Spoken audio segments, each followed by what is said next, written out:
On the news of President Trump authorizing the 90-day pause. On China, the tariff on China will now go up to 125% because China imprudently decided to retaliate against the United States. And as I said at the podium yesterday, when you punch at the United States of America, President Trump is going to punch back harder. In that same vein, we have had more than 75 countries from around the world reach out to President Trump and his team here at the White House to negotiate better trade deals for the American worker. We have been overwhelmed with the amount of requests from countries around the world. I'll let the Secretary speak to that. We will continue with the tailor-made negotiations that I spoke about yesterday. In the meantime, there will be a 90-day pause on the reciprocal tariffs as these negotiations are ongoing, and the tariff level will be brought down to a universal 10% tariff. The Secretary here has been a huge part of the President's trade team, of course, and will continue to lead these negotiations moving forward to look out for the American worker, which is always President Trump's goal. So I'll kick it over to our great Treasury Secretary, Scott Bessent. Good, thank you. And we saw the successful negotiating strategy that President Trump implemented a week ago today. It has brought more than 75 countries forward to negotiate. It took great courage for him to stay the course until this moment.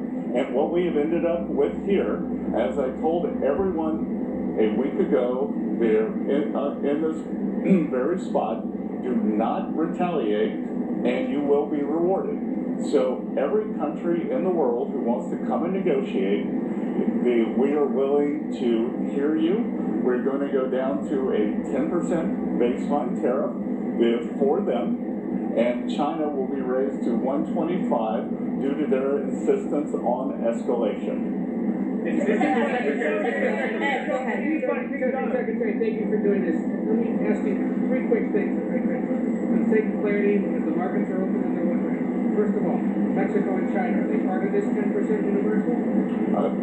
China, Mexico and Canada, are they part of the 10%? Yes. Okay. Second, given then that you have the rest of the world essentially calling you, it's not China, is this now just all about China? Well, it's about bad actors, and what we will see is some of the very early countries are China's neighbors. That we're going to see I'm seeing Vietnam today, Japan's at the front of the queue, South Korea, India. So we will see. And as I've repeatedly said, and President Trump has been saying it for years, China is the most imbalanced economy in the history of the modern world, and they are the biggest source of the U.S. trade problems. And indeed, they are a problem for the rest of the world, because what we've seen is that as the U.S. announced the tariff wall last week, many of those goods have already started flooding into Europe. So as you see it now, this trade war is China versus the rest of the world. Well, I'm not calling it a trade war, but I'm saying that China has escalated, and President Trump responded very courageously to that, and we are going to work on a solution with our trading partners. If I could just, excuse me, Raquel, if I could just add to what the Secretary said. Many of you in the media clearly missed the art of the deal. You clearly failed to see what President Trump is doing here. You tried to say that the rest of the world would be moved closer to China, when in fact we've seen the opposite effect. The entire world is calling the United States of America, not China, because they need our markets, they need our consumers, and they need this president in the Oval Office to talk to them. And that's exactly why more than 75 countries have called, because the United States of America is the best place in the world to do business, and as the president has shown great courage, as the Secretary has said, in choosing to retaliate against China even higher. Elena, go ahead. Thank you, Treasury Secretary Bessent. Can you explain more of the decision making on what feels like a reversal here? I mean, these went into effect less than 15 hours ago, these tariffs. Why the pause now? What led to that? No, again, President Trump created maximum negotiating leverage for himself, and which tariffs went into effect 15 hours ago. The ones that we have lowered went into effect a week ago. They were announced a week ago, and we have just been overwhelmed by the response from mostly our allies who want to come and negotiate in good faith. So we are expecting them to come with their best deal.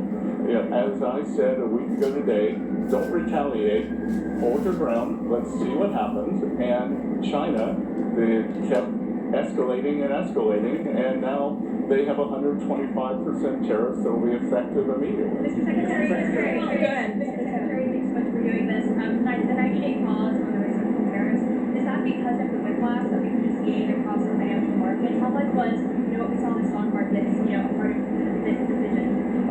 No, it's because it's going to, because of the large number of inbounds, we've had more than 75 countries contact us, and I imagine after today there will be more. So it is just a processing problem. Each one of these solutions is going to be bespoke. It is going to take some time, and President Trump wants to be personally involved. So that's why we're getting the 90-day pause. Clarification, please. Mr. Secretary, there was that you and Secretary Buttigieg were in the Oval Office with the President talking about this. Can you talk about what that conversation was like and what you guys went on this conversation? Look, it's all the president's decision, and the president had a level in mind to raise the China tariffs, and then he had the 3-month pause in mind, and we were just discussing the exact wording. Sorry? Of course. It's the president's decision. It's the president's decision. It was the president's decision to wait until today. And again, as I've said in the past, no one creates leverage for himself like President Trump. Mr. Secretary. Shelby, go ahead. Secretary, what does the president want to see by this, I think it's July 9th deadline to keep things paused? Is it just trade barriers coming down, or is it more than that? Well, these are trade negotiations, but if countries want to come and offer other things, I talked about yesterday that we are thinking about a big LNG project in Alaska that South Korea, Japan, Taiwan are interested in financing and taking a substantial portion of the offtake. But again, in essence, that is trade because it will decrease the trade deficit that we have with those countries. So everything's on the table. Rick House, go ahead. A clarification on the 10 on the pause. What happened to those countries who just had a 10% baseline tariffs, like Brazil and others? Are they still going to have this 90-day pause? Because we're saying that there will be a tariff of 10% for others. So what happened to those who just had a 10%? Yeah, that's going to remain. And do you call this an embargo to China? Pardon? You call this an embargo to China, a trade embargo? I'm not sure what you mean by the word embargo. 125% tariffs, like on those, and then it goes 84%. Is it an embargo? Well, it's China's decision that we have the deficit with them. They sell us almost 5 times what we sell them. So again, I think it's an own goal by China. Mr. Secretary. Secretary, with this signal that you're confident that you're going to be able to strike a satisfactory deal with all these 75 nations that you have approached you? It signals that President Trump cares about trade and that we want to negotiate in good faith. And as I said, each one of these is going to be a separate, bespoke negotiation. So we are confident that having seen the other side of where this could go, and it was like I said last week, the market didn't understand those were maximum levels. The countries can think about those levels as they come to us to bring down their tariffs, their non-tariff trade barriers. We're going to discuss currency manipulation, subsidy of labor, and industry. Secretary, thank you. Will the pause also apply to the sectoral tariffs that the president has announced, pharma, lumber, anything else? No, it's on the reciprocal. Still be coming here soon, right? Mr. Secretary. With the 75. Andrea, go ahead. Mr. Secretary, so I want to ask you about what you're doing here. So the market is reacting crazily, right? I didn't say that. Do you think that this move is going to change and calm down the market reaction? What? The markets have tanked, right? There's been a lot of volatility in the market, not just in terms of stock markets, but also so will this move in your mind, anticipate this calm the markets down? Well, I think what we've seen by more than 75 countries to come and negotiate, I think now the market understands that everything they saw last Wednesday was a ceiling, and now we have a 10% temporary floor. And I think the market, in my 35 years in the market, I always wanted certainty, so I think we've got more certainty. But Mr. Secretary, Maggie, go ahead. Mr. Secretary, why do people assume this is the last word? The president began this morning saying, be cool, 5 hours later, he announced a new policy. Why will investors in the market assume that this is it? Because, again, as I said, we've given 90 days, and the only certainty we can provide is that the U.S. is going to negotiate in good faith, and we assume that our allies will too. And in terms of certainty, we will see what China does, but what I am certain of is that what China is doing will affect their economy much more than it will ours, because they have an export-driven, flood the world with cheap export models, and the rest of the world now understands, because when we put up our tariff wall, those exports were already flowing to the rest of the G7 and to the global south. And you can Mr. Secretary, how much of this decision was driven by the bond market cratering overnight? What is happening with bonds? Is China selling their bonds?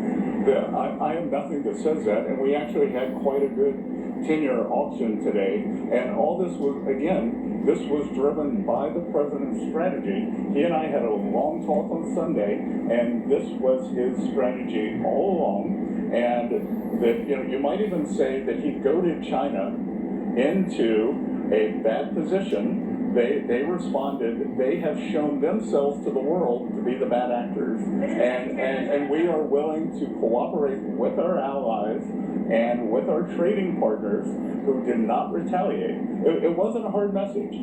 Don't retaliate. Things will turn out well. What's your message to The articles say that the countries were These getting called back. negotiations with these 75 countries, how long will that take? Will it be a matter of weeks?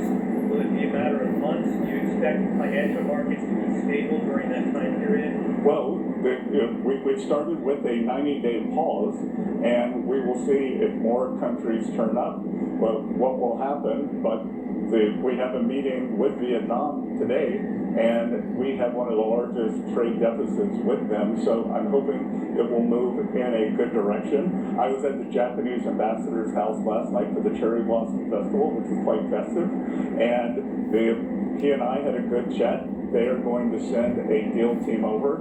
So we'll see. These are complicated negotiations. These are imbalances that have taken decades to create.